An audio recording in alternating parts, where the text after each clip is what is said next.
now that you gave me your address. Perfect. Okay. You done goofed. Look, it happens. Anyway, so I think we should be live now. So, shit, I didn't prepare for the intro.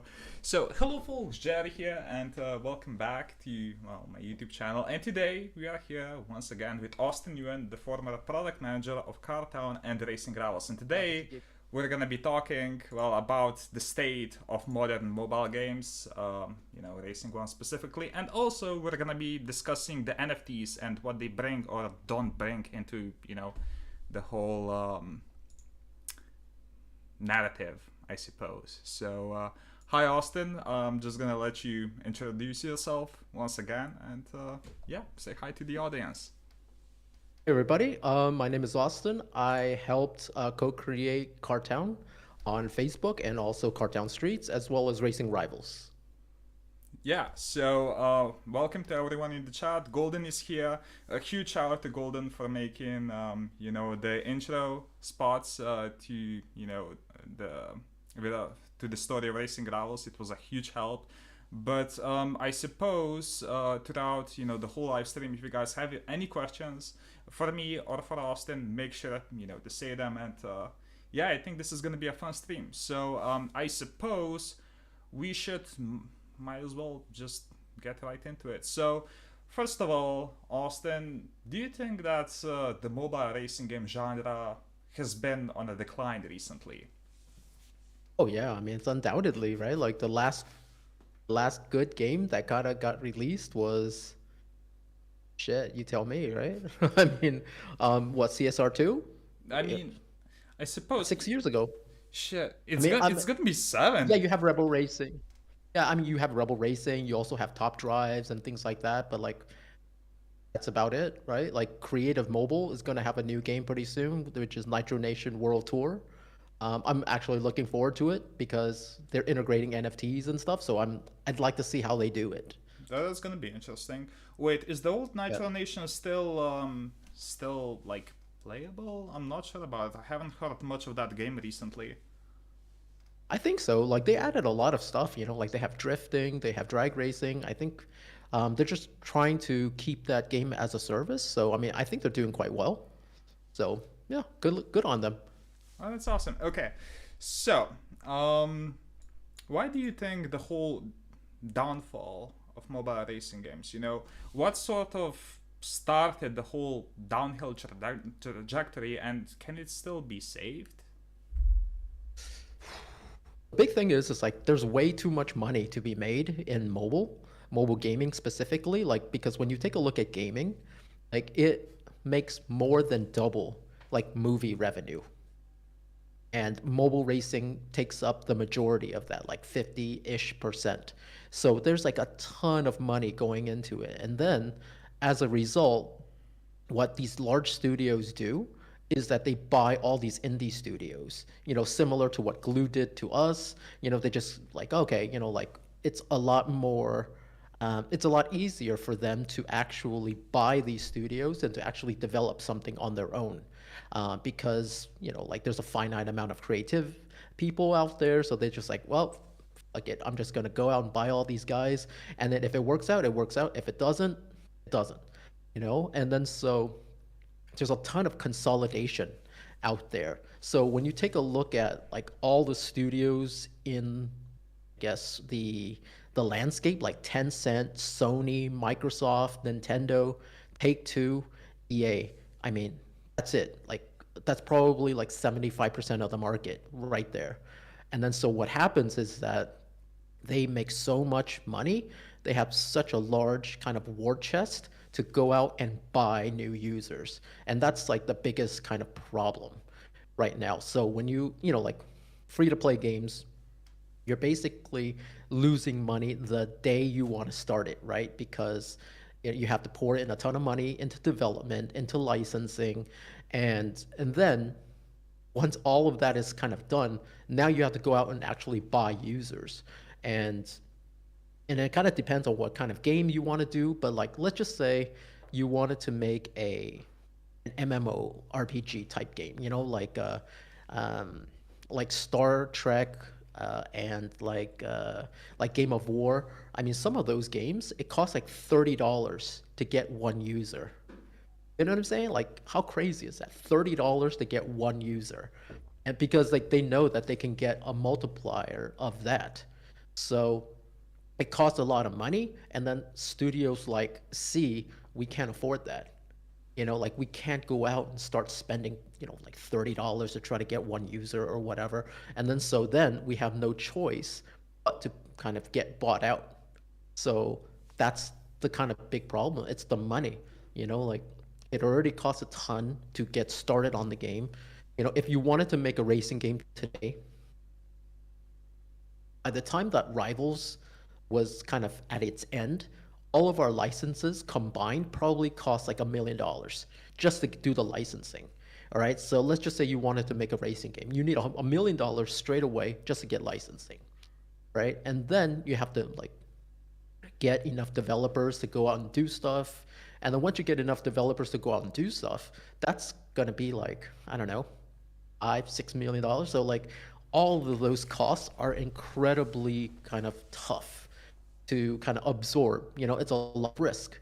And so that's why it's really, really tough for a brand new kind of game companies to come out and do something.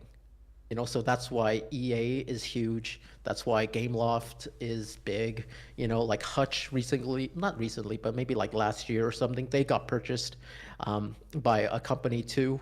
And so like every major studio out there is now part of a huge studio that makes racing games, except for Creative Mobile, I think. So that's why I'm kind of rooting for them, right? Like because they're kind of the last the last indie studio making racing games, licensed racing games.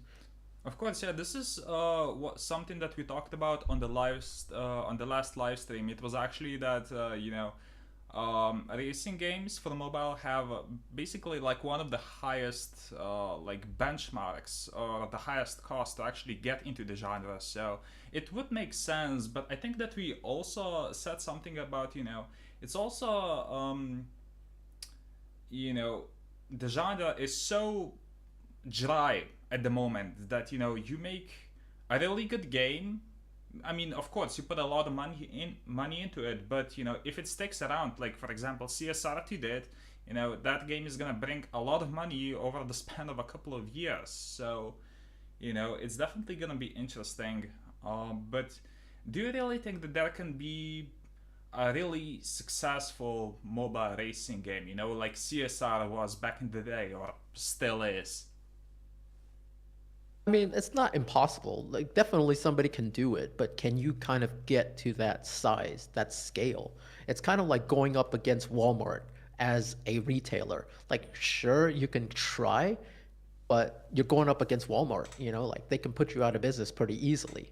Like when you're brand new and you're trying to buy users, they can purposefully, like outbid you by double just to make sure they bury you. So that's the really, really tough thing to swallow. So I'm not saying it's impossible. Somebody can definitely do it.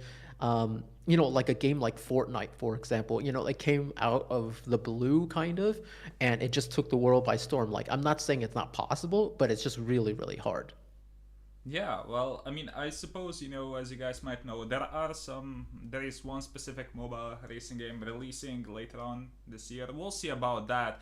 But anyway, thank you guys so much, for tuning in. Golden, TCG Nation, Car Guy Jacob.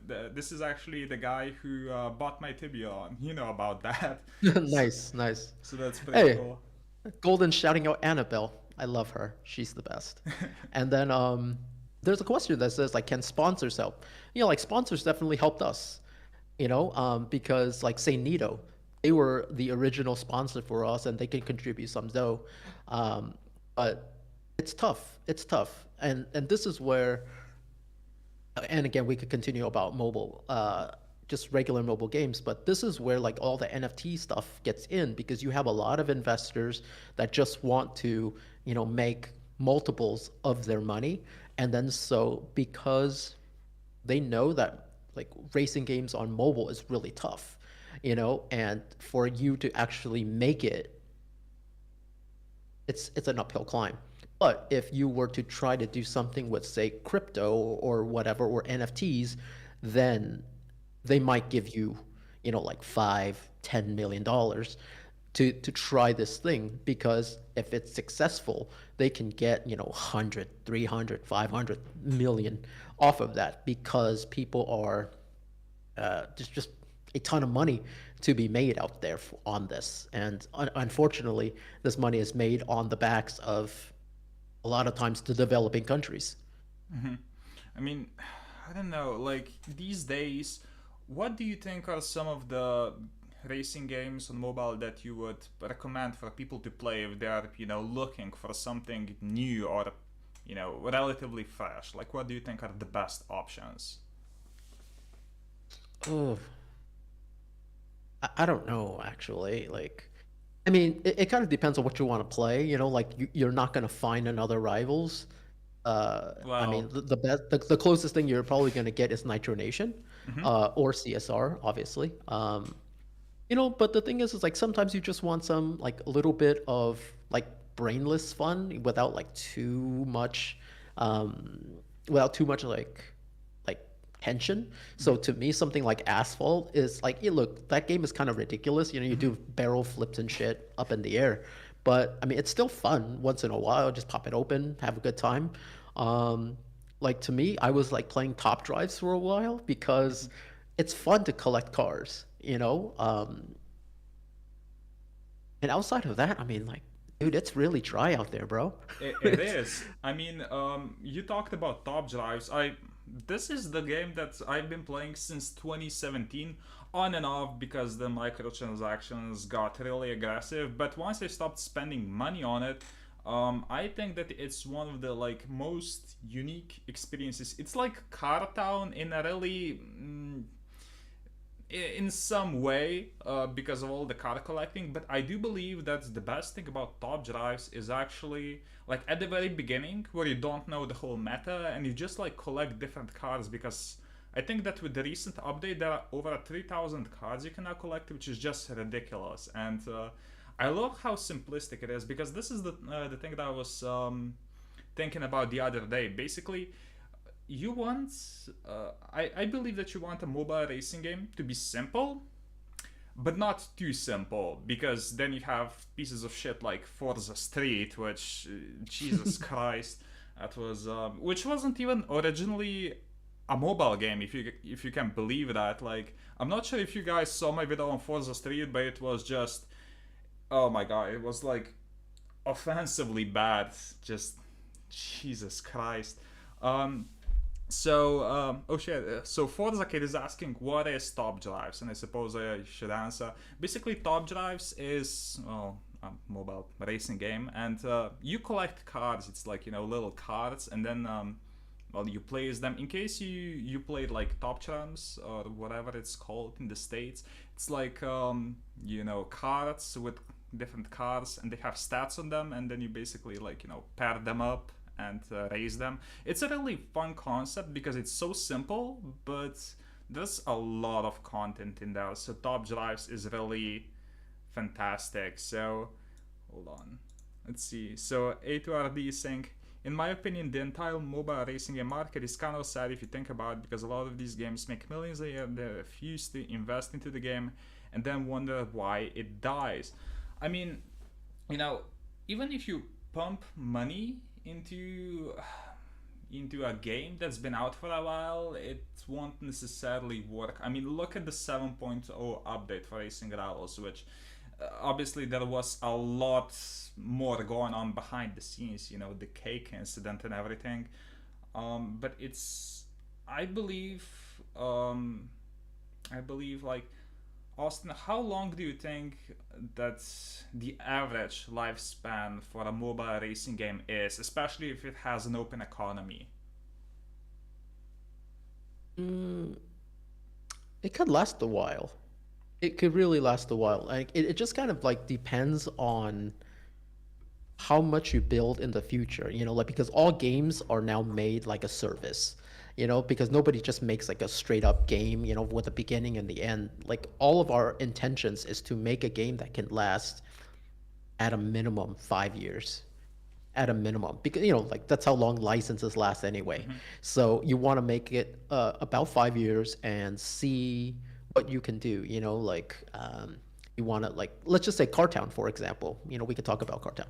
Like, so you start with just like a very basic garage. You do it, you expand upon it, and then you add a lot of other content, things to do. You add, the Ferrari section, you add Fast and Furious, you add adventures, you add game show. You just keep on adding things so that this is what we call like the meta game. Like, so the very basic game is just to do your jobs and stuff, but then there's the meta game where you go outside and you do things like, hey, I want to collect this one car, I want to have this collection, I want to decorate my garage, I want to have the highest garage value, things like that. So like, what are you putting out there so people can continuously like go out and reach for like very limited edition things to decorate their garage with. So it's all the gameplay that's outside of the core gameplay. And then so the core gameplay only helps facilitate like the metagame. Like, what exactly do you want people to do? And then so if you keep it on for a while and just keep on expanding, shit, look how long GTA has lasted. And it's like people aren't even playing it for the story anymore, right? People are making it into like a racing game, like all sorts of stuff. Because you can, like, it just depends on how much the developers are willing to put into it, and also how much they're making. Because if you're making, like, shit, like $100,000 a day or whatever, you're not going to stop that. Of course not. I mean, this is, for example, like you said, the great thing about Cartoon and boat racing rivals, because the objectives were there, but you could also set your own objectives. You had car collections, but there were always people, trying to collect, like me, for example. I was trying to collect an Evo 8 with a set of, and like every single rim in the game, which was ridiculous, but it was like a fun goal. I even have like a picture of all the rims I have collected, like a list with red crosses over the ones I collected. I found it recently. It was quite interesting, but yeah, so I mean, I do like that you skipped over Rush Racing 2 earlier. That was pretty good. But yeah, like, That's not in the best games. It's not. I mean, maybe if you're like really desperate, but to be honest, I have to give them credit. Like, Rush Racing 2 has been out for 3 years now, and somehow it's still up. I mean, some people are defending it. Personally, I mean, I'm happy it's there. It was nostalgia for like the 2 months that I played it, but now it's just like, I don't know, I'm more hyped for other games coming out. Plus, they didn't really add anything, so it was lacking, for example, what Racing Rivals had. Plus, the community, there were a lot of key players missing, so there's that. But do you have anything to add to the Rush Racing 2 discussion? Well, I mean, that's really, I mean, obviously that game is like somehow use a lot of the rivals code, so then they didn't have to do that much development, and then they also didn't license, so they didn't have to pay that. So if you don't have to pay for code, you don't have to pay for licensing, and you're earning, let's just say, $5,000 a day. It's not bad, right? Yeah. I mean, you didn't have to do that much stuff, so you're making $5,000 a day, like over the course of the year. I mean, that's like 1.5 million. Yeah, but like, I'll take that. Why not, right? Of course, but how the fuck did they even do that? Because like, some people, I don't know. some people insisted that Rush Racing 2 was developed on its own, and do you have The fuck out of here, man. The Like, fuck out of here. They even have some of the mistakes that we made. You know what I mean? what? Like, it launched, like bad UI. Like, we didn't have the best UI, and they used the exact same UI. Like, why would you do that? You know what I mean? It's like, hey, I'm gonna create a healthcare system. You know what? Let's copy the US. Like, Perfect, dude, it's perfect. the world's worst. You know what I mean? Why would you do this? I mean, yeah, it's ridiculous, but I do have like sort of a fun spot for Rush Racing 2, because it came out when Slovenia was in lockdown. So for like 2 months, I was basically just recording that game every day, and it was really fun until you realize that there was zero added content, and also as it turns out I was wrong, but at that point I was like, maybe I shouldn't associate my channel, and maybe I shouldn't sell cars on a game that could get taken down because they say they're gonna get licenses, but I'm pretty sure that when you launch the game, you already are supposed to have the licenses. So it was a little bit sketchy. It still is, but Yeah. apparently, it's not gonna shut down. Who knows? Maybe it's gonna, still be around in a year. I mean, it has defined the odds, but we'll see about that. As long as they're making any money, it'll still stay up because they don't have to pay. They're probably I don't know what country they're in, but they're probably in a country Ukraine. that is very well, like So that's probably that's yeah, going to be problematic for any of the car companies to go there right now to yeah. get money. And then so, it's making money and they're not going to stop it. Even if it's only making $500 a day. Of course. I Like mean, as what? long as it's as long as it's, like higher than their server costs, they're going to keep it. Of course. I mean, I don't know. Like that game does have a shockingly loyal fan base, but I think it's good for them because it does feel like it does have a sense of purpose, I suppose, even though if it's sketchy as fuck. But oh yeah, this is the one thing that's like the economy.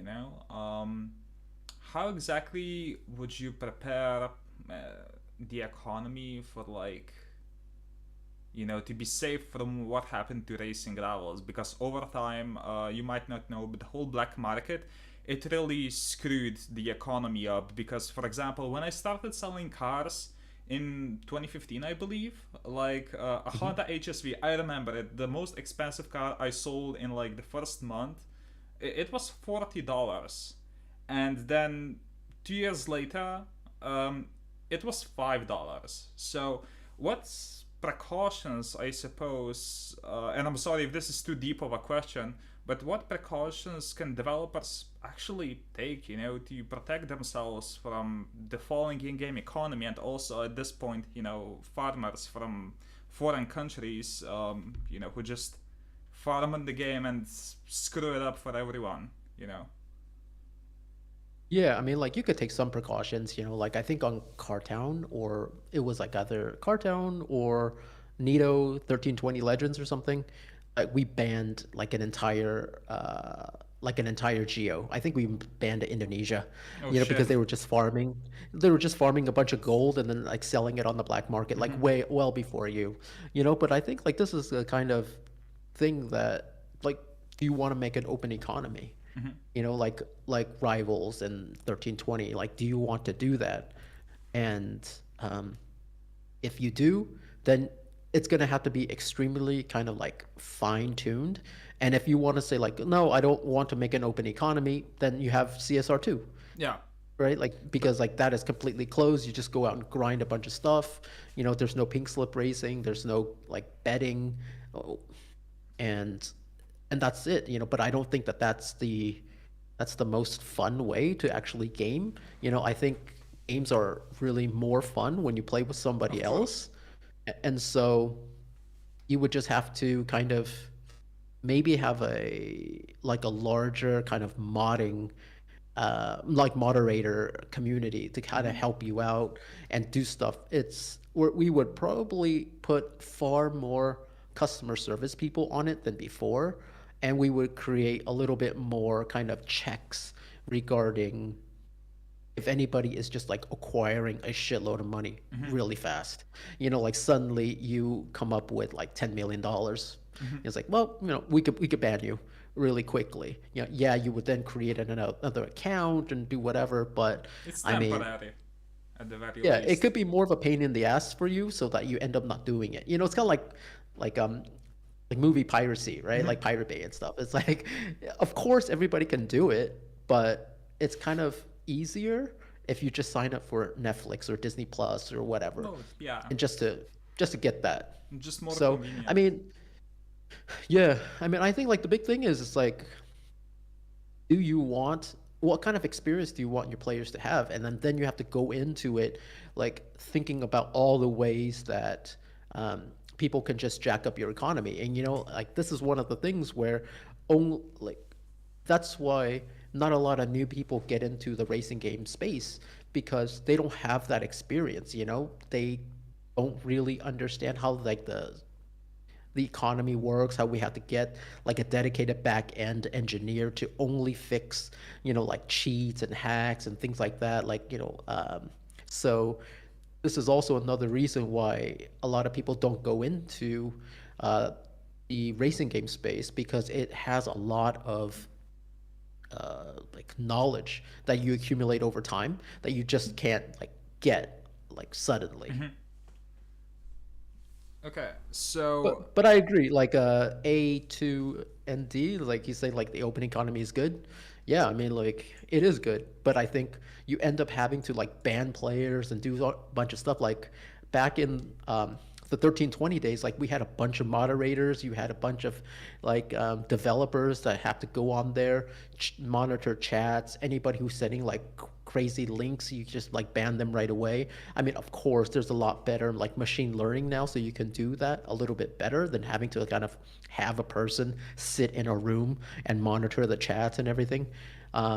But these are some of the steps that you probably end up having to do because like what else are you gonna do? Like you have, if you're gonna have an open economy, you're gonna have some bullshit on the end. of course, but I think that pretty much anyone who played, a game like Racing Rivals, they just can't go back to closed economy because it's so much more enjoyable. Plus, it collect me some. It just brings the community closer, and that was one of the reasons why I couldn't actually get into CSR2 properly. But yeah, if you guys in chat have any questions about the state of modern mobile racing games, feel free to comment. But as of right now, I do have some questions regarding NFTs. So, Austin, why do you think NFTs are so common these days? It's just like there's just so much kind of money grabbing going on in the gaming space because I think a lot of the like investors, and I'm talking like not a little like little money, like hundreds of millions of dollars, not billions of dollars. Like they're kind of running out of places to invest that can see like wild returns. But when you do something like NFTs and crypto and stuff, you could have like returns almost overnight. And like that one Beeple NFT that got sold for like $60 million on Christie's. That really set it off. And as soon as that kind of happened, then like the gold rush for NFTs started happening.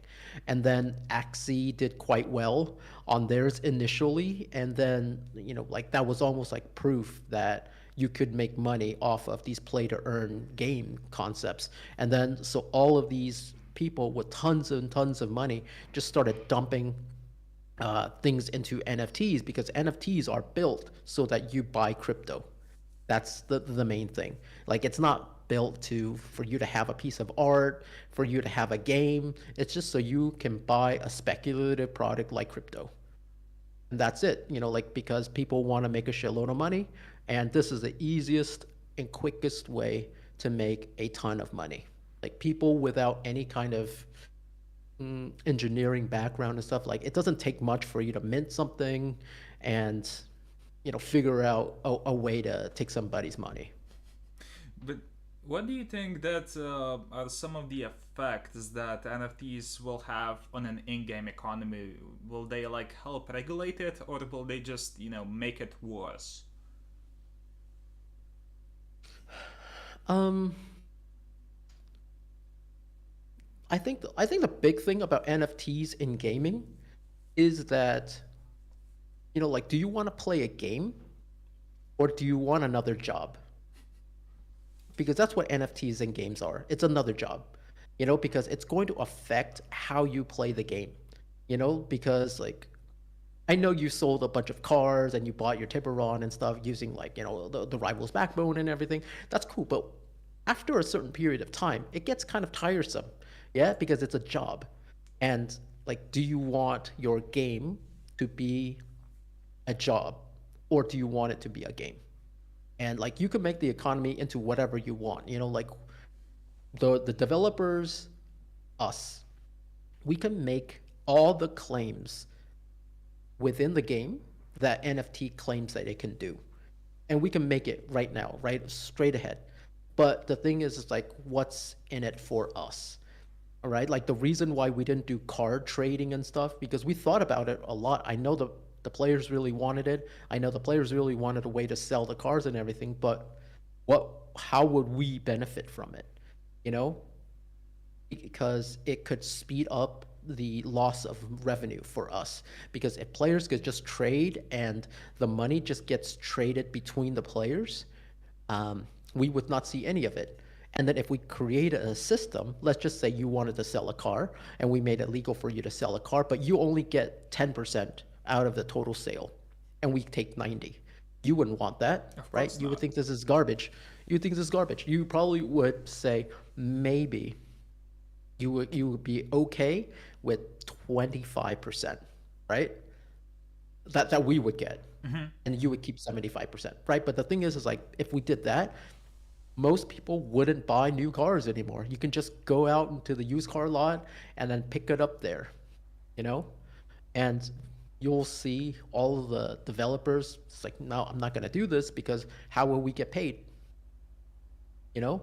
Yeah, Because we already put up like $5-10 million to make the game.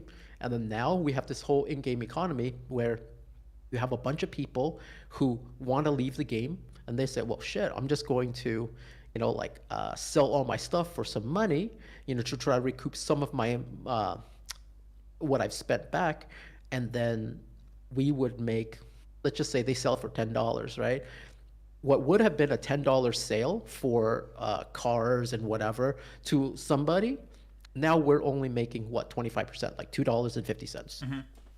Right, and that's a huge drop for us. Like if we're human, we got to make money. We've got like kids to feed or whatever, and this is why we never did it.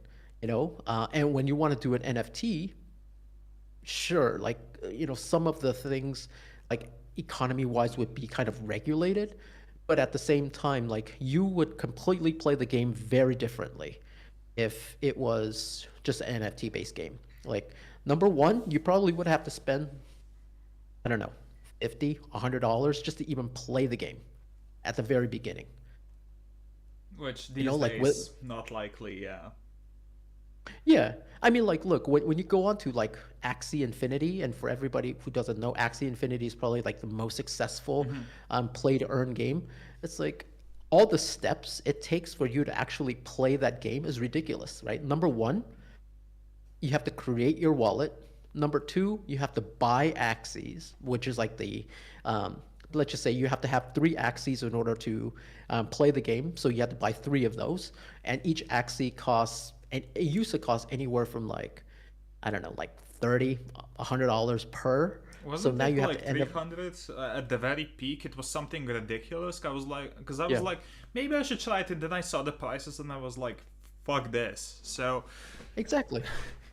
Yeah, and then you have to create your account. So you have to create a wallet. Then you have to buy Axies. Then you have to create your account. Then you download the game. And step 5, then you play the game. So if I'm making you go through 5 different steps before you even play a game, is this even something you want to do? Yeah, the audience retention would be like minimal. Like, how much did you say it was for Racing Rivals? What do you mean? I'm sorry. Oh, the retention? Yeah, for like, the people who play the game for the first time for Racing Rivals, I believe you said the percentage was like really low. But if you had to go through so much shit, like, okay, I presume the retention would be high, but the amount of people who actually, went on to play the game would be very low, so... Well, the thing is, it's like, Rivals' retention was terrible. Like it was like 18% day one. So 100 people installed the game, 18 people came back the next day. That's very, very low. luckily it's a racing game, so there's a lot of people willing to play and to give it a try because there's not a lot of racing games out there, right? If a brand new racing game came out today, I don't care what it was, you would probably try it, Of right? course. Whether or not you come back the next day, who knows? So with NFTs, you're gonna let's just say it costs $100, right? Do an NFT game like you're gonna sink this $100 in, right? And then you're gonna play this game, and then you're gonna think in your head, I gotta get my $100 back, right? Like I somehow, some way, Yeah. because it's play to earn. So I'm gonna do things in order to then generate money or generate assets in order to sell it later, right? Bro, is that a game? Not really. It's just grinding. It's not fun. And this is like one thing because I did sell a lot of cars in racing rivals, and it was pretty fun. Creating the sales posts and buying cars from like closed Facebook groups and then selling them on my Facebook page because scammers were a thing, and I was actually selling to people outside those groups, so I could sell them for a premium, even though it did result in like a lot of PayPal chargebacks. It was very fun. But when I did the same thing on like Rush Racing 3, because when I did those streams in early 2020, I just quit my job. So I was like, yeah, sure, I'm just gonna do this now, like the good old days, and it was that's why I stopped so quickly, is because it just wasn't fun. I didn't do it for the passion. I was just like, well, fuck it, I gotta get my money somehow. So that's something I'm really not looking, when I play a racing game now. I just wanna have fun, not necessarily to just be in it for the money. Because Oh, what's the I don't care point? if it's a racing game or any game. I mean, like, uh, and this is where it kind of like gets really upsetting, like the whole gaming community, like developers and stuff. Like, can't a game just be fun? Yeah. Like, why do you have to like make it like financialize everything in life? Everything. Hmm. Like be like, oh, hey, you know what? On your spare time while you're quote playing a game, then you can make some additional money. It's like, dude, but why can't I just chill? You know what I mean? Why can't I read a book or some shit? Oh, for every word that you read, you could earn a little bit of dough. You know what I mean? It's like, dude, I just want to read a book, man. Or I just want to play a game. Can I just play a game? Like, is that wrong? I mean, And yeah, like, and then so like I'm taking a look at the chat. Like mhm, Tech X mhm. said something like the only way NFTs would work if there was a way to export them into a wallet or some kind. But what happens if the game isn't profitable and they shut it down? Like F1 had a game like that. It was called Delta Time. So Never heard people of end it. up spending a bunch of money, and then one day, I think they gave the entire community like 2 days notice and said like, "Oh, hey, we lost the license. Everything's gone." Shit. So that was like a rug pull, basically. Exactly.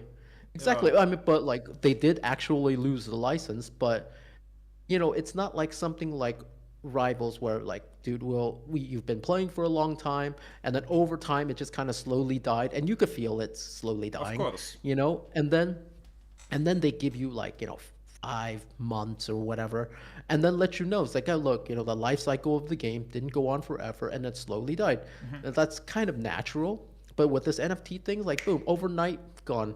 All this, like if you take a look at NFTs and crypto and everything else, tell me one situation where everybody's happy. Players, developers, everybody's happy at it. I have no I'll idea, wait. obviously. I'll wait, Jerry. Shit. I mean, to be honest, Like, the only thing that the only game that I played so far with NFTs was in Infinite Drive, which I do get like the whole idea of NFTs, especially if they bring more money to the developers. But I didn't really, to be honest, understand perfectly why the NFTs, because most of that stuff could just be done in the game itself. But I don't know, like what would you say are some pros and cons? Actually, before that, I saw Golden had a question for you earlier. So he said, what made you guys pick the RX-7 GT spec and the Scion FRS R spec as the cover cars for racing rivals? You know, those were some of the earlier turf cars. So they are now some of the most iconic cars in the game. So how did you pick them? Yeah, so it's a couple of things like number one, Mazda and Scion were like some of the coolest and most chill licensors. So they allowed you to do whatever to the car, and they were pretty okay with it. Like they didn't really even need like an approval or anything. So we can put whatever wild body kits, paint jobs, and everything to it, and then the FRS, just recently came out, and then so it was like kind of a hot car. And then the RX-7, I personally really liked, and we just asked one of our artists, Rich, to just really create some really good looking body kits and stuff, and create like great promotional images, and we just went with it. And yeah, that's why we chose it, because number one, licensing was very kind, and then two, like it just looked really, really good, and that's it. Because also we wanted to make it so that people didn't think that it was just like a supercar game. Like you had a McLaren, a Lamborghini, a lot of those cars. Like once you get them, it's not like, and this is like before Liberty Walk and Rocket Bunny and everybody got like really popular, and like RWB, and then so we just wanted to make the game stand out from all the other games with the body kits and everything else, so that when they saw it, you were thinking like, oh wow, this is like a car game from the street, not just like straight from the showroom.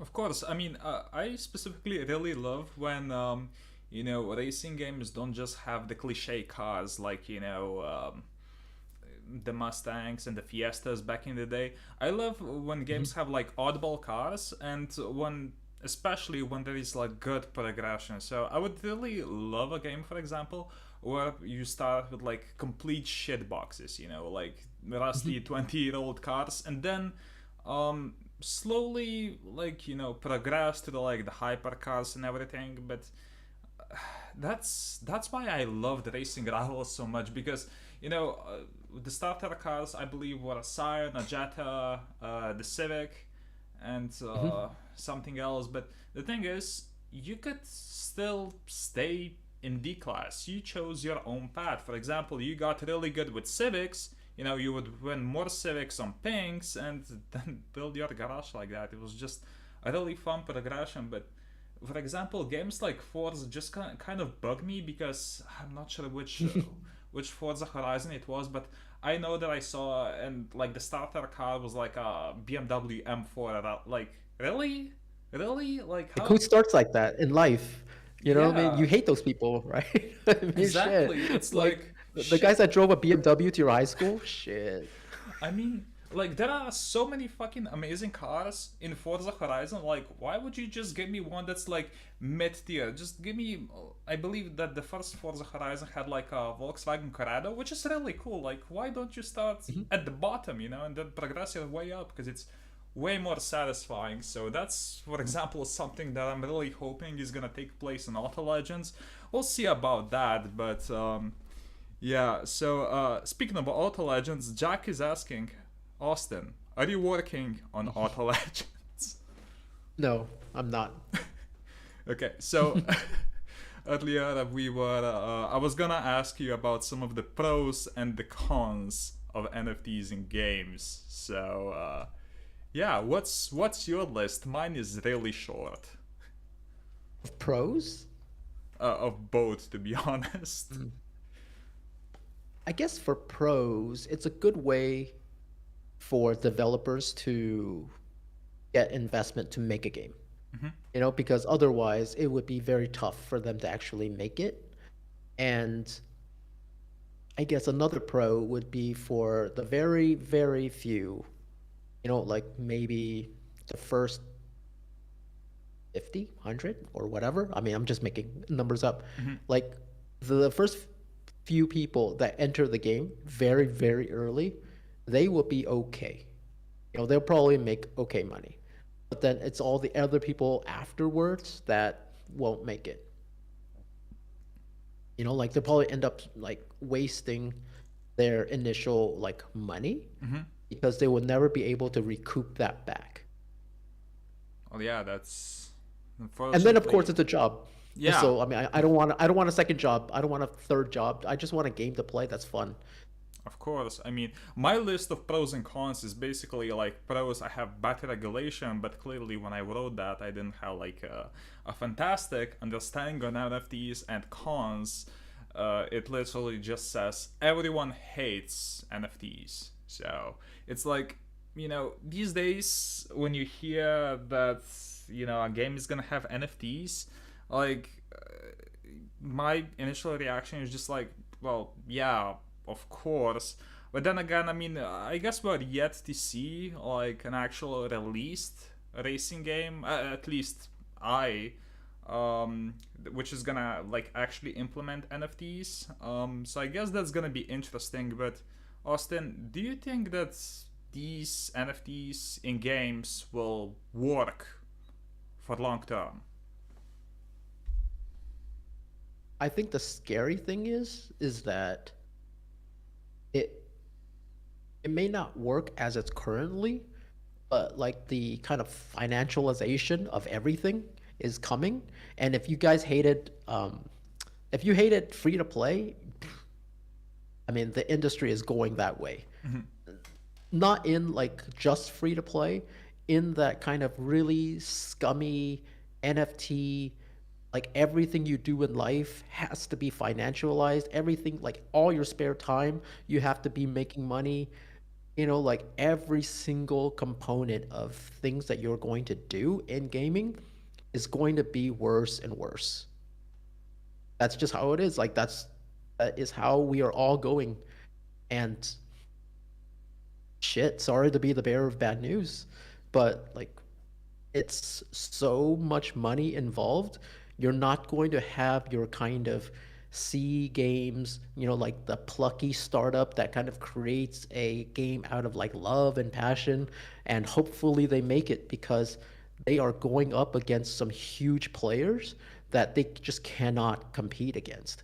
And so whatever the big financial institutions of your like your Tencents, your Microsofts, your Sonys, all these guys, whatever they want to do, you're just gonna have to fucking swallow it if you want to play a game. Of course. So, I mean, like, that's depressing as fuck, but that is how it's going. yeah, which is unfortunate, but So, actually, if any of you guys in the chat have any questions for me or Austin, make sure that they comment them since we have reached the end of the questions. But, Austin, like, what do you think is the outlook for like mobile racing games? Like, is it gonna hit like another peak? Is it gonna go uphill? Is there still a little bit of wait before it goes uphill, or is it just gonna die? I mean, mobile racing, somebody will create another game, like, and I think that I don't know whether or not it's ever going to reach um, kind of the rivals and CSR and Asphalt and like like Nitro Nation and like a bunch of like everybody from Hutch. Like I don't know if it'll ever reach a peak where there's a lot of studios making it because it's just so expensive to do it. There'll be games out there, and it's up to the community to kind of play those games, but it's gonna be up to us to find them. Like you're gonna have to actively search for them, like every Thursday or whatever, you know, because that's usually when new games get released. Every Thursday, you gotta go into the App Store, go to your categories, look under racing, and see if there's any new games. Because like, how else are you gonna find them? It's gonna be really tough. Of course, they could end up paying like sponsorships with YouTubers and everything else to kind of like promote, but I mean, like discovery is so difficult on mobile that I don't know really how. any kind of smaller company is going to make it. Of course, because Um, I saw, for example, like so many ads for CSR2 back in the day, and even well, I'm not sure when was the last time I saw it, but it wasn't like it was still a couple of years into the life cycle of the game, so it's just it just speaks volumes that I think CSR2 is in part as successful as it is because of all the ads that were really. They must have spent so much money, but like you said, it worked. People discovered the game and it really, well, paid off. So yeah. A2RD has a question. So, what can we do as a community to get a game like Rivals again?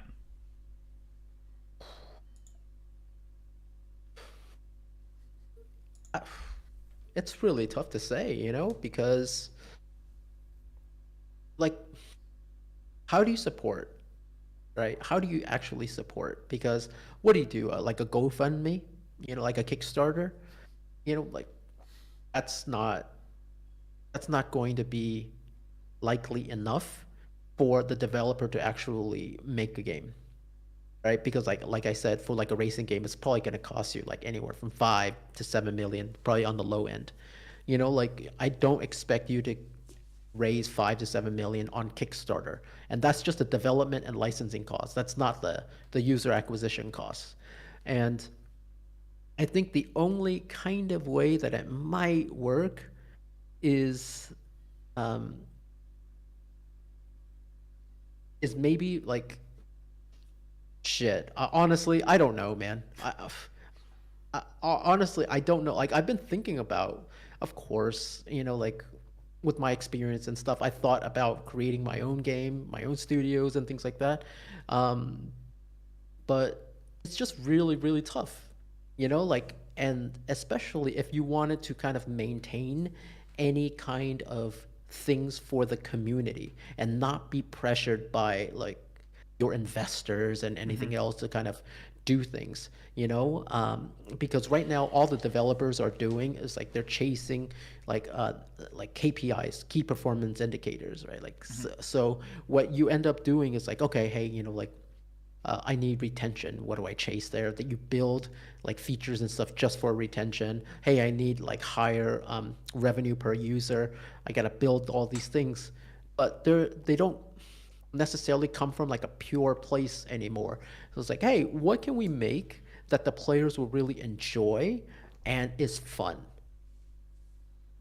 At least over my time, that has gotten to be less and less over time. It's now just the, hey, like how can we make these numbers go up?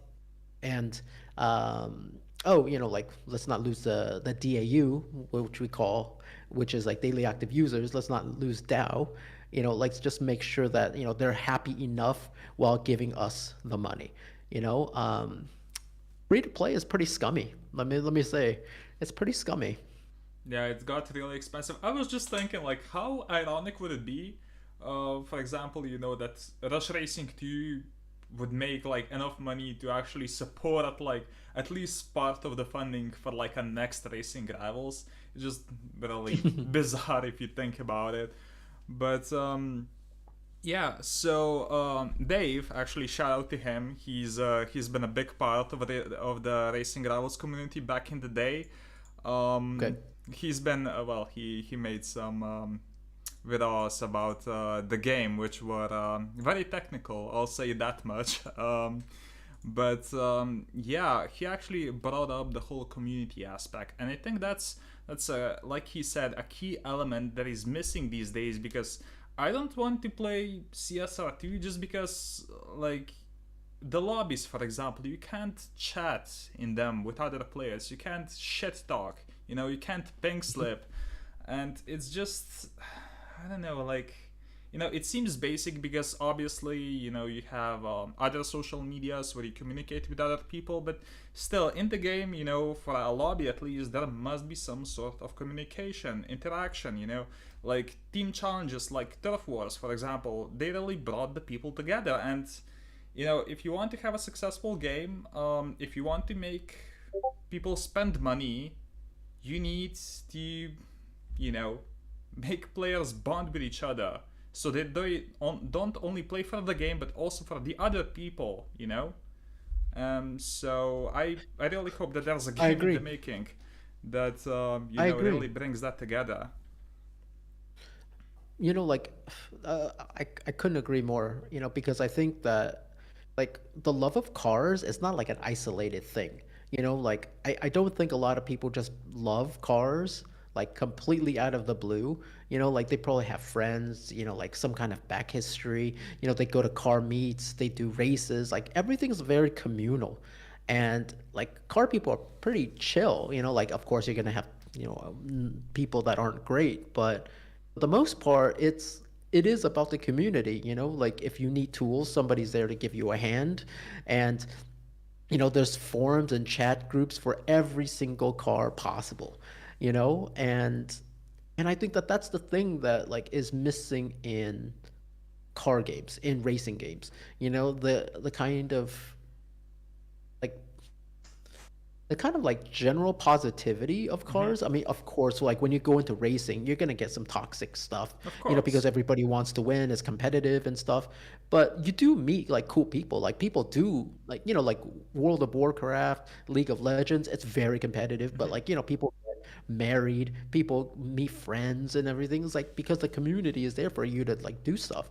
And the next generation car game should have community at the center of it, doing something either together against each other or something, but it has to kind of, whatever they make, that has to be at the core of it. That has to be at the very, very beginning of the game, Of course, because because it's if it's hard, like an it's hard to add afterthought, it later. yeah, definitely.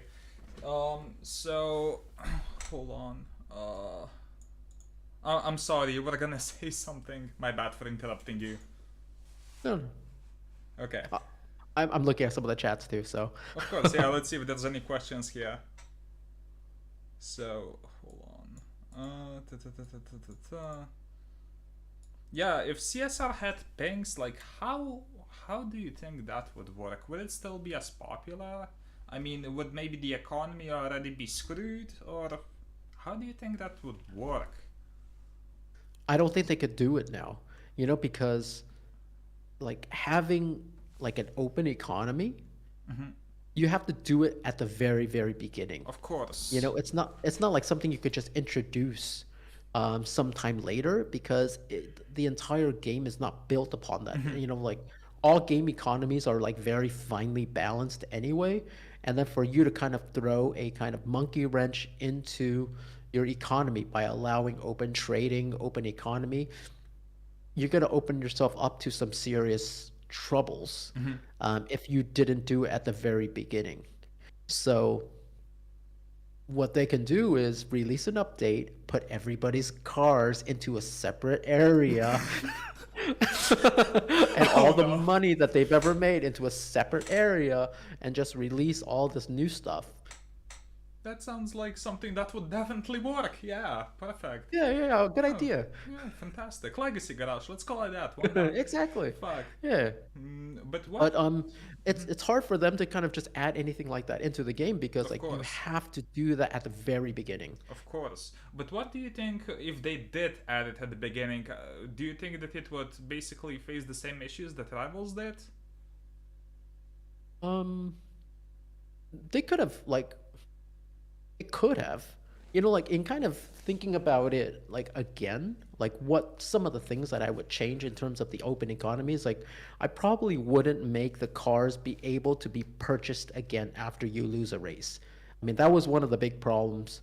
Um, but even if we kind of stopped it, it would be hard because once you release a feature, for you to take it out, like you're basically ruining somebody's world, Hmm. and then you're gonna have some of the worst things on your like, Facebook page or like in your community chat. Somebody's gonna spam and do all sorts of other stuff. So um, that's why certain things were never kind of plugged. Um, because eventually we thought that we would kind of create new ways for you to, like pour in your money, pour in your cars. I mean, eventually, if we kept the development of Rivals, we probably would have gone in a direction similar to that. Hmm. But I mean, I don't remember exactly what we were going to do. Obviously, it's been a long time, but eventually we would have to, come to terms with the fact that um, RRC was like worthless, Yeah, and like people had, hundreds of cars. So what would we do with that? I of mean, we would have course. figured out a way, but and hopefully it would have been fun for the players to have these cars and to like trade them in, do something with it. Like it wouldn't just be something like uh, yeah, merge these two cars to get a third car or something. That would have been bullshit. Of course. So, as you might know, recently I finally released the final part of the story of racing. I was basically talking over the 7.0 update, because it's been a while. It's been like what, almost. It's been 40 years since 7.0 was announced. So, looking back, I obviously the update wasn't great, and a couple of the things they did were really fucking questionable, like tickets, for example. Basically every time you raced, like a counter would go down and then you would have to wait to race, which was really stupid because that wasn't in the game before. But um what is your opinion on 7.0? Well, number one, I want to say your video was really good. Yeah, Oh, really, really good. thank you. Um, and I think it was really objective too. Because like if 7.0 came out by itself, I think most people would have been fine with that game. Hmm. It would have been okay. Like no legacy garages because you didn't have any other history. So if 7.0 just came out as its own game, I think most people would like it. Like the car decks was really good. The collections were really good. I mean, the garage looked a little bit better. Um, but and this is a thing where I'm telling you, where like free to play, it just kind of goes in this direction where like all of the things that they were developing, such as the ticket system, um, it's all in order to drive certain like KPIs, like key performance indicators. So like they wanted you to come back Hmm. as a retention mechanic. And then so those tickets act as a way for you to have to come back if you like the game, Of because course. they wouldn't just allow you to play forever like what we had on Rivals. Hmm. So But they that's. wanted you to come back, and that's what they did as a result. For us, our Hmm. philosophy was that we're going to make a game that you can pick up and play at any time, you can play for a long time, and what would stop you from racing would be your engine damage. Hmm. And then you would have to fix that engine, wait for it, or what we didn't think what you would people would do would just buy a shitload of cars. Well, that was really good, you know what I mean? But we didn't think about that. But if we thought about that, we probably would have had like a garage limit, Oh, you like would? a size. Uh-huh. Because the Like thing is like slots. after a certain period of time too, Hmm. if you had like, let's just say you had 100 cars, that game was super laggy. Like for Oh. you to like look for the cars and Hmm. everything else, it's like it made the experience a lot worse. Hmm. So we would figure out a better way. Like maybe we would make it so that like you could have X amount of cars here, X amount of cars over there. So like how in theory like Rivals was like a world tour kind of thing. Like Hmm. you would go to different places like Rio, London, LA, or whatever. Maybe you had 50 cars in Rio, 50 cars in London, 50 cars in LA, because so every time you transported to a new place, you could only load those 50 cars. Hmm. You could only race with those 50 cars. Because that would save on the like processing power, the storage. It also kind of fixed some of the problems of you just having like a shitload of cars so that you could race forever, which we are okay with. Like, and right now, if you had 50 cars in a location, you could race for like 2 hours. That's not a problem. And then just go to another location, Hmm. right? No big deal. So like, like those types of things that kind of make sense, we would have done. I don't think we would have just made like a ticket system. Like a ticket system just sounds shitty. Of course, especially for the people who played Rivals before and were used to, racing as much as they wanted to, because, obviously you had a lot of cards you could play and get attached to the game as much as you wanted to, which was fun. But then all of a sudden, along with locking everybody's shit away, losing all their progress, you're like, well, now you can't even race as much as you wanted to. I think that was basically like ignoring the legacy garage, which, to be honest, I get the legacy garage, and I got shat on back in the day, for saying that. But like Dave said in chat earlier, he has always wondered if they released a new game, so 7.0 as like its separate thing, and just kept 6.0 as like a different version, both at the same time. But that would what do you think about that? Could that have been a possibility? It might have been a possibility, but then what about the licensing? Oh shit. Because you license a game called Rivals, Hmm. Racing Rivals, right? You didn't license a game called Racing Rivals World Tour if it Hmm. wanted to be a separate SKU. So what would you do there? So I mean, like it's very complicated, and I don't want to shit on Carbonated or whatever. Like they did what they felt they had Hmm. to do in order to move the KPIs. Hmm. Again, it's the same thing. Like I'm sure they also balanced, what they thought the players would like. They probably talked to a few people within the community, and like those people probably were very happy just to be kind of part of the conversation. So then they said like, "Oh shit, fine, okay, whatever, like I'm happy to be part of this conversation." But I don't even know if they really understood what the legacy garage really meant, Hmm. what the racing tickets really meant. Um, because they're players, like they're not developers. They don't have the same kind of things. I was like, hey, once you institute a ticket system, what that would do. Once you instituted this legacy garage, what that would do to the players who've been playing for 2, 4, 5 years. So I mean, I know they did probably what they thought was correct, and I mean, it is what it is. I mean, that game was already like pretty much dying, and then so Yeah. they basically gave it one last shot, Hmm. and hopefully, and I'm probably sure this is exactly what they were thinking, is that hopefully new players liked it, Yeah. right? And then they changed their name to Rivals World Tour, right? So hopefully on the App Store it looks like something else. They changed the app icon, and then they probably did a larger marketing push in order to try to get new players and see what their retention was like, what their spending was like. And if that was popular, then sure, some of the players would slowly like die off, but maybe the new players would come in and, like completely change the Hmm. game because like they're brand new players. What do they know, right? Like 7.0 was pretty good as a standalone game, just not as the seventh version of an existing game. Yeah.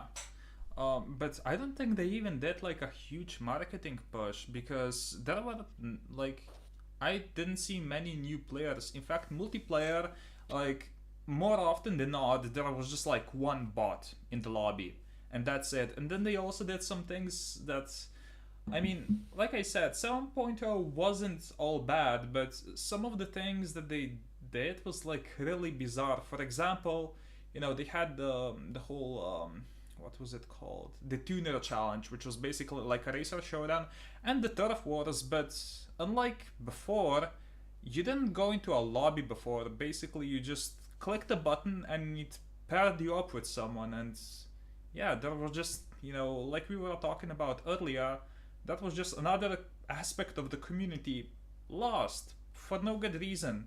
And I guess it did eliminate cheating, but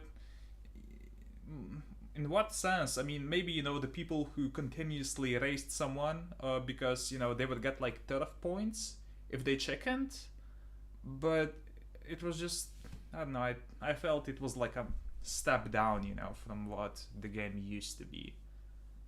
Yeah, I think unfortunately the solution was worse than the problem. Yeah, Yeah. yeah. So, I mean, again, like I can't fault them too much about that. Like they were kind of given that game, and they did the best that they could do Yeah. with it. I mean, it's just totally different, like because people like myself, when we created the game, we created it with a certain kind of spirit that we wanted to see. and like there was a certain vision to the game, and if somebody else later takes over the vision, it's kind of different. It's it just doesn't work the same. Look at even like car designs and stuff. When they have a brand new designer and then like kind of refresh the entire car, and now the car looks kind of weird. Like the entire brand looks a little weird, like BMW. Like, look at their brand new cars. Like, dude, the grill, like the classic kidney grill that they used to have, it got inverted. So like it used to be horizontal, now it's like vertical. So now instead of it looking kind of like a mustache, it looks like beaver teeth. Like, what the fuck is going on here? Like it just completely changes what the identity of the car Yeah. is. So I don't know, like vision and like gaming is one of those things that's like kind of tough. Um, so if a game ever moves over to like a new studio or something, like Yeah, it's it, questionable. it may work. It may work, like I don't want to say anything's like impossible, but likely it's not going to work. You talked about BMW earlier, and this is like completely unrelated. But I did see the 7 Series when it was announced a couple of months ago, and I was like, oh my god, this thing is fucking disgusting. And then, like, 2 weeks ago or something like that, I actually saw one in real life, and it looked really good. So I was just like a little bit. I don't know why I thought of that, when you said about like the whole grill thing. But somehow, against all odds, it looks fine in real life. To me, at least. I know that's very subjective. But yeah.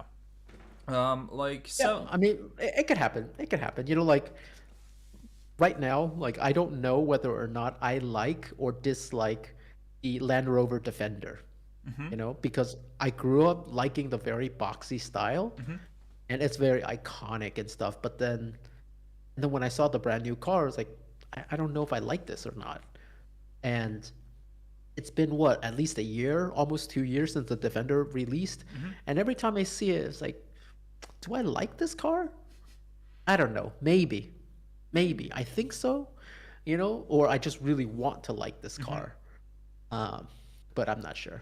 Maybe you'll grow to like it over time. Yeah. So Jack has a Yeah. question. Austin, do you think that there's any chance that Auto Legends will be well off? Do you think based on the very limited information so far, like, do you think the game can be a success? Is it not gonna be successful? What's your personal opinion? I don't know too much about Auto Legends, honestly. You know, they I'm not trying to stop anybody from making money, making a game. It's a lot of people's passions and loves in life, and I'm not trying to stop anybody. Um, I don't know too much about it. I know that they claim that it was like the same team as like the Sea Games team, and I know a lot of the people that are part of that team. They're just none of the original product people. Like myself, there's a Sam, there's Dennis. Like a lot of those guys aren't there, and I don't know. You know what I mean? Like you just don't have the same product guys. You have like some of the same engineers. You have some of the same like artists. So it could work, but I just don't know whether or not any game, it doesn't matter if it's Auto Legends or anything, any game with NFTs as a fundamental core component is going to work long term. I mean, yeah, I suppose we'll see about that. So, A2RD also had another question. So, do you think that Auto Legends could work with like both drag racing or drifting, or I'm not sure how they're gonna make it, but like, do you think is it a good idea to have like different branches or maybe just focus on one? What would you do? I probably wouldn't do too much because I probably would focus on one versus the other. I mean, because like when Nitro Nation introduced drifting, it was like years later, because when you want to create a a game, like your vision at the very beginning has to be relatively focused. You have to understand who you want to play this game. Your audience focus has to be very, very kind of on point. because when we saw CSR, we thought we were in trouble. But the thing is, like, their kind of focus is a very like kind of wide focus, Hmm. like very safe racing. You don't really lose too much in terms of like assets and stuff. Of course. Like you just keep on climbing the ladder. It's individual. But with us, we wanted to focus on hardcore community, like PvP gaming and like real time, a lot of stakes, and like it was a very emotional kind of experience, I think, for everybody playing Hmm. Rivals, right? Like it's like either win or lose, and there's no in between. And but with CSR, like you could do whatever, like you don't really lose too much ever. Hmm.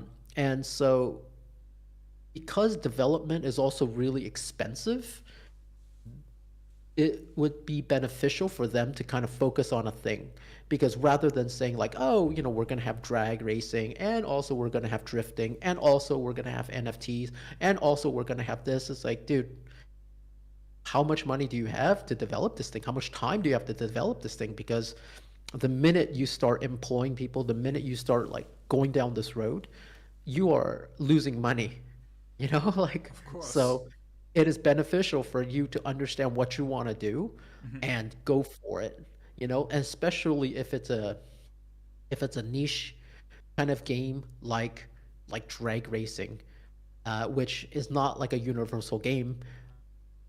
It behooves you to make sure that you kind of stick to a thing, Hmm. and just run with it. Of course. And if something works and you could build on to it later, go ahead. But at the very beginning, like I don't think that you should go out and try to do like be all things to all people, because I just don't think that that works. Of course. I mean, it's much better, I think, as well to just focus on one thing and do that thing really well, rather than doing like five things and fucking up three of them. Exactly. So yeah. I mean, I don't know. Like, And look, and also like I don't know whether or not Auto Legends will have NFTs for sure. I don't know. Because I'm not part of their, like I'm not part of their inner circle. They don't, they have no obligation to talk to me or anything, but rumor around the campfire says it's like most likely it's gonna have NFTs or something in it. So good luck if it has it. Like I know some of those guys, and I'm not trying to take like food away from their mouths or anything, but it's just very difficult for me to think that NFTs long term will work for anybody, because most of the gaming community does not want it. I mean, yeah, and there's the general stigma. At least, I suppose one good thing about NFTs is that they already crashed. I mean, most of them did, so it's not like just a bubble that could pop at like any minute because it already did. So I suppose that's something. But I guess we'll see if Auto Legends will end up having NFTs. But okay, so A2RD is asking now if the crates in Rivals generated a lot of income. It did. It did. I mean, people love gambling. Like let's just be honest, like people love gambling, and this kind of gotcha mechanic is extremely popular. So I think when we introduced the crates, it Mhm. at least doubled our revenue Oh shit! overnight, overnight, and it stayed that way consistently, Oh damn! because like when you buy a thing, and this is the mildly, like tough bit of free to play. Like we know what works, but whether or not I would want like my nephew, anybody young to play any of these games, I wouldn't, because they're gambling mechanics. Hmm. And we know exactly what it is, what we're doing. We know the kind of like emotional things that strings that we're trying to pull as you're trying to get the thing that you want. So and all of the drop rates and everything else, it could easily be manipulated by us. Like you would never know, So it does make a lot of money, and most of the top games up at the very, very top are kind of gambly, and especially in Asia too. It's like like the Asian games are still. a little bit more sophisticated in terms of like the monetization than us. But it works, and I don't know, man. Normalize gambling 2023, right? Uh, Follow-up question to that actually. Do you remember Racer Club? Yeah, I do. So, how much money did that end up generating? Like, specifically the Ferrari one, if you remember. I don't remember like off the top of my head. I mean, it wasn't as large as something like crates, you know. But like the Racer Club essentially was just a club that was it's what we call like a tiered spender, right? So like after you purchase a certain amount, you would then continue to have to purchase more and more and more in order to get that final thing, right? So that we kind of lure you into paying a little bit more and a little bit more. So I mean, it did do well, but not as well as just say like crates, because the reason why it didn't do as well as crates is that with crates, when you pulled, you didn't know what you were going to get, right? But when you did like the Racer Club and the tiered spender, after you spent a certain amount, you would get that thing specifically, right? So like it would never generate as much money as if it was based off of chance, because people love gambling. Of course, and then I mean, the Ferrari Racer Club, in hindsight, would you change anything about it? Because I'm not sure if you recall, but at that point, some of the tiers were very expensive. I think it was, fuck, I don't remember exactly how much, but I know that the final car, which was the Ferrari Enzo, I believe it cost like $700, something like that. It was something insane. So, in hindsight, would you keep the Ferrari Racer Club the same? Probably not, you know, like probably now that you think about the Racer Club and stuff, you would probably make it into a battle pass. Oh shit. Yeah. You know, like, well, of course, but this is again, that was like 5 years ago, 6 years ago, or whatever. And a lot of time has gone on. But if you think about it, I would much rather make it a battle pass. Because if you make it into a battle pass, then you go out and you do whatever.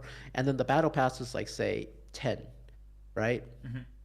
But then there's also other scummy ways where you can make it so that you keep on subscribing to the battle pass. So like for example, there's three tiers. And I'm just thinking about this right now. This is how creation works, I suppose. You have three tiers. You have a free tier, you have a battle pass tier, and then you have a loyalty tier.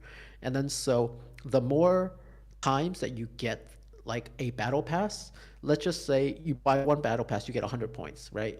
You get the next battle pass, you get another 100. And then there's a certain tier that's only available through loyalty points, so that as you continue to go up, it would incentivize you to keep on buying a battle pass every single time we offered it, so that you can get this like additional tier, so that it makes you spend. Eventually you will spend the $250 for like the Yeah. Ferrari Enzo over time, but it never feels so scummy as like, dude, I'm spending $250 in this month, but eventually will we get this money over a course of a year or something. Which I think is easier for people to sort of digest as well. I mean, because sometimes, for example, me on Top Drives, I would buy a pack here and there. Every pack was like $10, and over time, I did a bit of calculating, and I was like, "Oh no!" So, you know, but yeah, like Dave said, a battle pass does still have like sort of a negative stigma, but like he said, not nearly as much as NFTs. Um, Yeah, I mean, like a battle pass could be relatively okay, like it depends on like what's the duration, what are the incentives, what are the prizes. I mean, certain battle passes are really good, other battle passes are pretty shitty. Like I've been playing Marvel Snap recently, really good game. Um, but then to me, like their battle pass is kind of shit. Like you get a battle pass and it's really only one card, and of course it gives you like a bunch of credits or like boosters or whatever. But there's only one good thing in it that I want, and it's $10 a month. So it's not like a very good battle pass. Um, But it's all like it's all how you end up doing it. Of course. And yeah, like the execution is everything. So I'm sure we would have figured out like a better way to implement a battle pass. But yeah, I mean, It is what it is. For example, on top drives, I have to say they're not calling it like a battle pass. It's like it's a premium pass.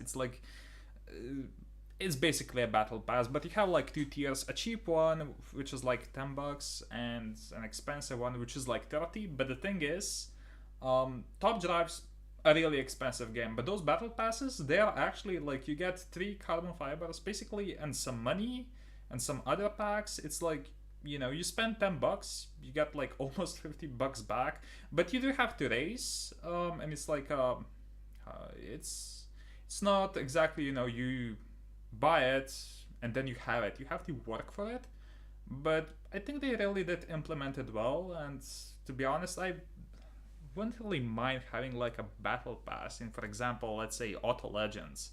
So we'll have to see how they decide to take that approach.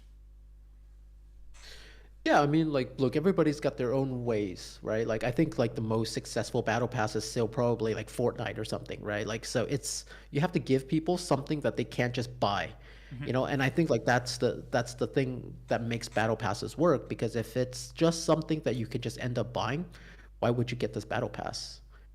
Like, yeah, you still have to play and do whatever, but it's nothing that anybody looking at you and as they're interacting with you in the game is thinking like, oh shit, that's something good.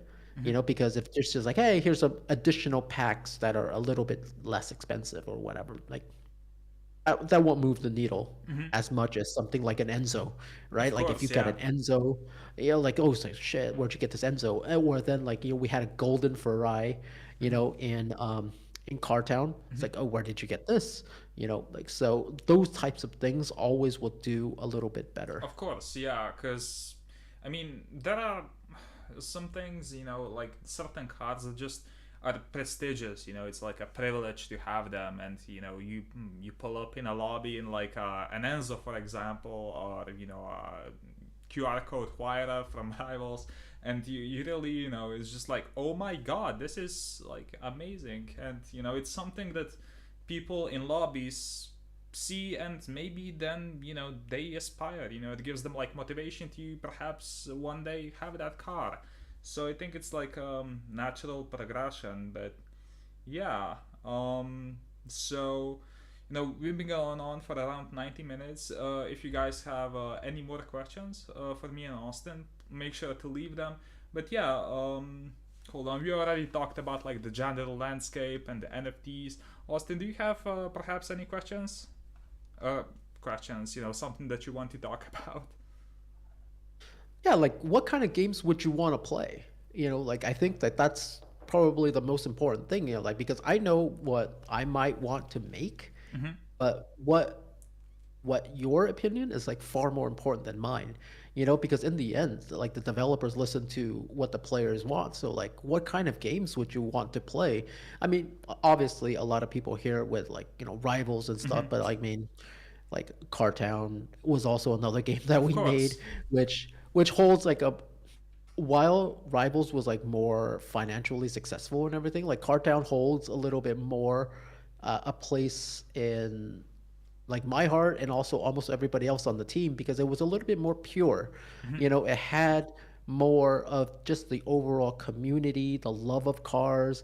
It wasn't like uber competitive. It was kind of a More thing that wholesome. we made because we loved, yeah, exactly, wholesome, because we loved cars, all shapes, all sizes, not just speed.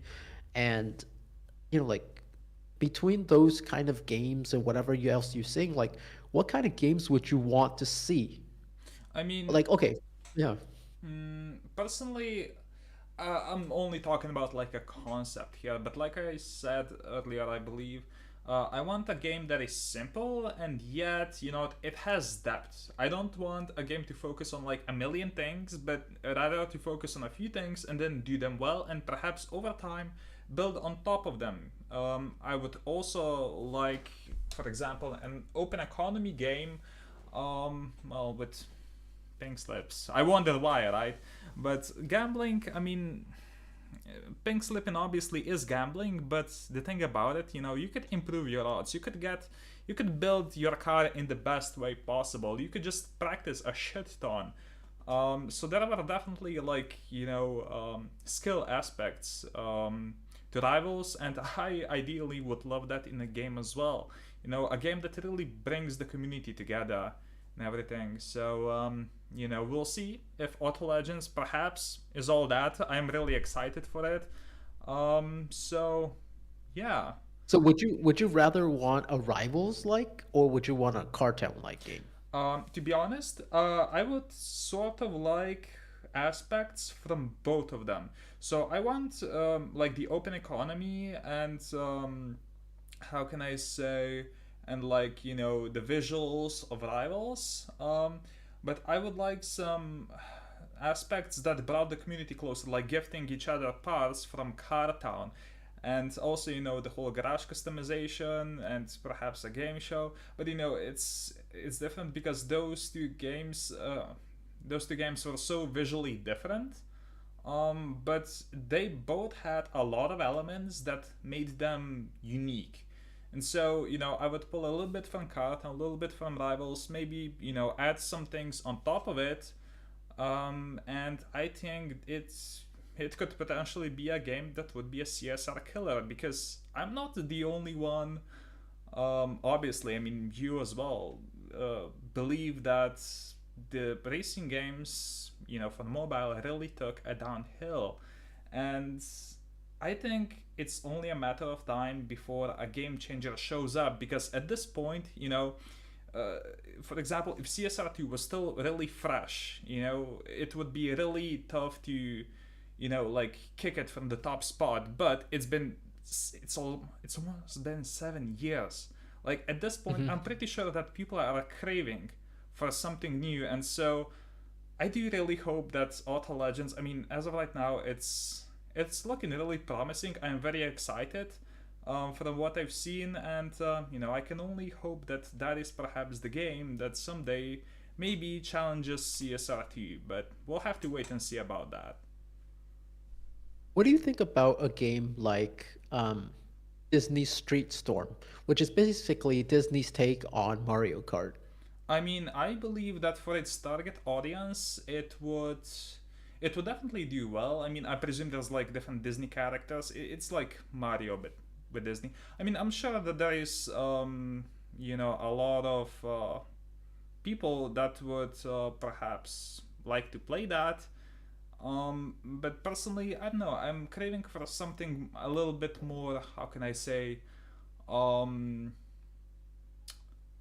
not not vanilla, but like just a pure experience with like normal licensed cars. So I mean, I don't know. I did play this one game a few weeks ago. It was called like hashtag Drive, something like that. And it's Hmm. really interesting. It's like a top-down racing game, and you have to like dodge like certain like cars on the road and objects. And it's really simple.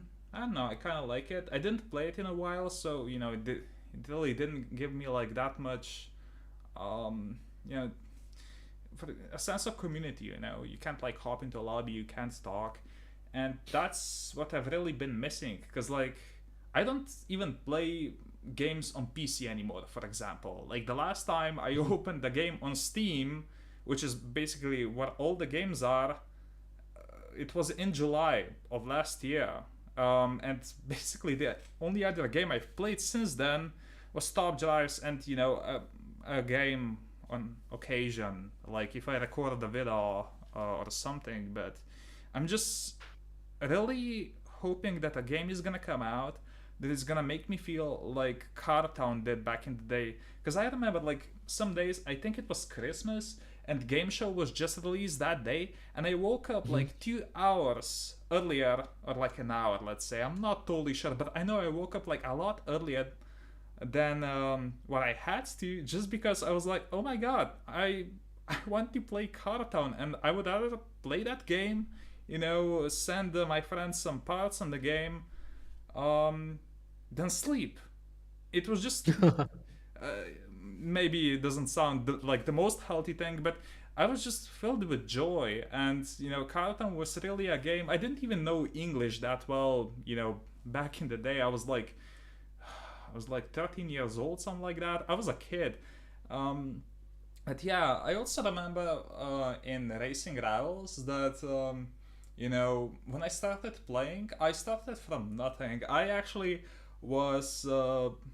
started playing Racing Rivals just because I was like, well, Cartown shut down. I mean, I didn't want to play Racing Rivals for a while out of spite because I was like, yeah, Racing Rivals is the game that killed Cartown because I didn't know shit.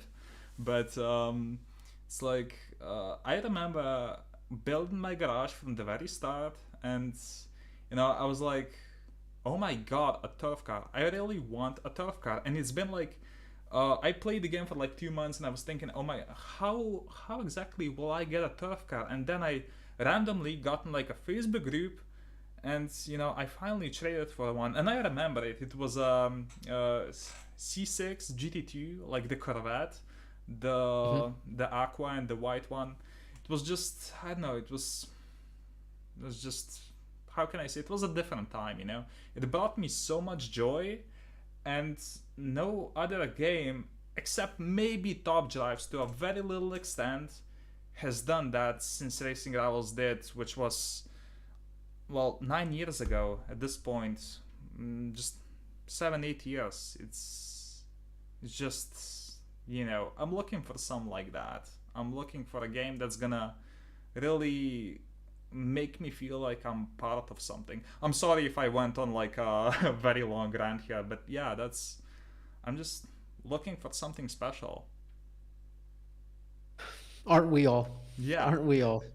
Like I think like like in a question like what can you do to kind of support like a racing developer community and stuff? Like I would probably say just continue to play their games, like because like the more games that they can like especially like guys like Creative Mobile and Hutch, um, because like they focus. I mean, definitely Hutch. I mean, they focus primarily, specifically, and only on racing. And Mhm. I'd say like play those guys' games because the more you support those guys, is the more chance that they'll actually create something more similar to what you want, like closer to what you want. You know, because they're focusing on racing games, Mhm. and eventually they'll probably have the nerve, the money, or whatever to say, we like Rivals, and I've spoken to them, like they like Rivals, they want to do something like that, like they just need the encouragement, they just need the fan support Mhm. to say, like, hey, we will play this game if you make it. Of course, and And yeah, and then like they will probably be the closest thing to it. Like I know Creative Mobile has their new Nitro Nation World Tour, so you can give that a go too mhm. and see how that is. I know for a fact that it has NFTs, but Still, like unless it costs you like fucking $300 like Axie to play the game, like give it a try I and will. see how it is. You know what I mean? Like because you never know what they're gonna make, and I'd rather support these guys than say like, oh, I'm gonna play the next, like EA game or whatever, like Mhm. or Horizon, or Forza Horizon or whatever, because like those guys will continue to make their games, like because they have so much money, like Mhm. it doesn't phase them at all. Well, not completely, like even Codemasters is pretty much gone. Mhm. Um, but I think like that's probably the best way, like to support like the studios that continue to make the racing games, and at least give it a shot, right? Like I mean, how many racing games come out? Just give it a shot, try it. Absolutely. I mean, I need new content for my channel anyway, so I'll definitely check that game out. So yeah, A2RD also sharing his story of his first special car in Rivals, and it's funny Hmm. because the game shut down 3 years ago, four, almost four at this point. Yeah. But we all have like so many memories from the game. It's just, I don't know. It was a really special game. So Yeah, it was Yeah. fantastic. I mean, like, thanks for making that video, you know? Like, obviously, like, I saw your videos, like, well after the fact. And, you know, like, it kind of sometimes because, like, you know, developers are kind of in our bubble and we just think like, you know, like we're making games, but we don't really talk to our community much. I mean, it's completely changed now. You know, right now, all developers, you know, like talk to the community on Discord and everything else. But like when we were making Rivals, like we didn't do a lot of that. You know, we had customer service, but like it was like one, two people, you know, and then we didn't do a lot of this kind of talking to the community, going on YouTube, going on people's channels, you know, talking on Discord or whatever. And it's always really, really kind of special, you know, like when you think like, oh shit, that, you know, some people like the things that we created, you know, like 3 years later, 4 years later, and we're still talking about it, you know, like it's just cool, you know, and I just think that it really does make me feel, and I'm sure like everybody that's like some of the original team, it makes us feel really good, you know, like we were out here trying to do our very best, and because of the love and the passion and everything else that we had in the community, and then we just kind of hit on something that people liked and that it brought something special to them in their lives, you know. And I think like I know it sounds a little bit corny and stuff, but like it feels really good you know, like because you're just out, most people out here just think like, oh, you know, you're a developer, you're making money, you're doing, you're free to play microtransactions, fuck you know, all that other stuff is like, yeah, but you know, we also got to eat too, you know. Hopefully you like the games that we made, and yes, we made some money along the way, which is nice, but know that at the very core of it, we wanted to make a game that we wanted to play and that we thought that the world wanted to play, and like the audience that we wanted to hit wanted to play it as well. So yeah, thank you everybody, you know, Golden Tech, everybody that's commenting and stuff. It was like it feels really good. I mean, the games, both Cartown and Racing Rivals were absolutely fantastic. So, obviously, I mean, you guys did an amazing job. Like I said in pretty much every live stream multiple times, but yeah, it was just, um, a part of my personal, evolution, I suppose, into the person I am today. It's like maybe you saw that monologue at the end of the final part. It was like really cheesy, but yeah, it was certainly, both Carthon and especially Racing Rivals were the games that made me who I am today, because in of all the socialization, talking with other people, and it was just fantastic. Yeah.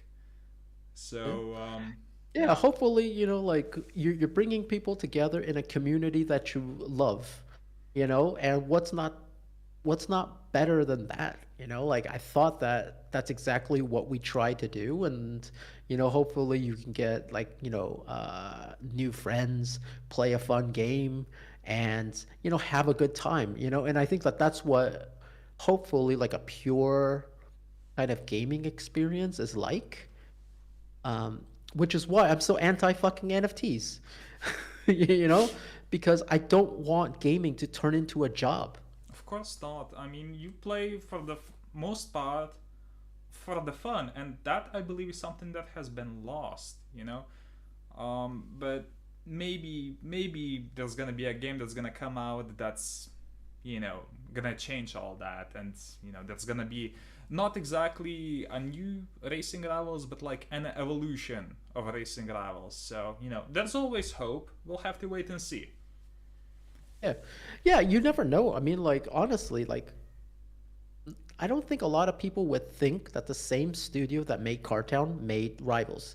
You know, like, of course, somebody who loved cars probably made these, but like, those two games couldn't be more different, Yeah, you know? But again, it's two different things, you know. Like one is the frosty side, which is like the love of cars and everything else, and the other side is like the gritty side. It was like, well, this is the dark underbelly of of racing culture in LA at that one specific moment in time, and we just wanted to show that to the world, and that's how we got Rivals. exactly. So yeah. we've been going on for almost 2 hours now, so I believe it's time for us to finish the stream. Austin, do you have any final words? Oh, just like thanks for having me again. Like I've really big fan, Jerry. Like all your videos and stuff. Thank you. And even though you say it got a little bit cheesy at the end, like I think it's honest. Like it. I think you do a really good job at your videos. There's a lot of research involved. I've only made two, and it takes like a fucking forever. The last one I did was in 2001, and I haven't made another one because it was just way too much time to make all of these things. But yeah, keep keep doing a really good job. I hope I see you again. We could talk anytime you want to. And thank you for everybody who showed up. I mean, yeah, I mean, what you guys, your continued interest in Rivals in Cartown, it's really just amazing, And I really wanted to thank everybody for supporting us all these years. And yeah, like, and then now go support some new guys, like the guys at Hutch, the guys at Creative Mobile, like Auto Legends. Give them all a shot, because I think that, like all the small studios and stuff, like, it could really use your support. Absolutely. So me, for example, like my next big project, now that I finished Racing Ravels, is actually gonna be Top Drive. So that's gonna Oh, take a nice. while. Yeah, but I'm really interested in like the whole evolution of the game, and I think that there's a lot of aspects to the game that I would really like to talk about. So I'm very excited for that. But Austin, it's been a pleasure having you again. It's always awesome, to have someone on the channel that really, was such a huge part of, the games that we all played and loved. So, we can totally do another one of these in the future. I'm sure the community would also like that. Thanks to everyone in the chat, Golden, Capiat, Sammy, who just joined, but, I'll obviously leave the stream up so you guys can watch, what we talked about earlier. And yeah, I believe that's about it. Thank you guys, and Cool. yeah.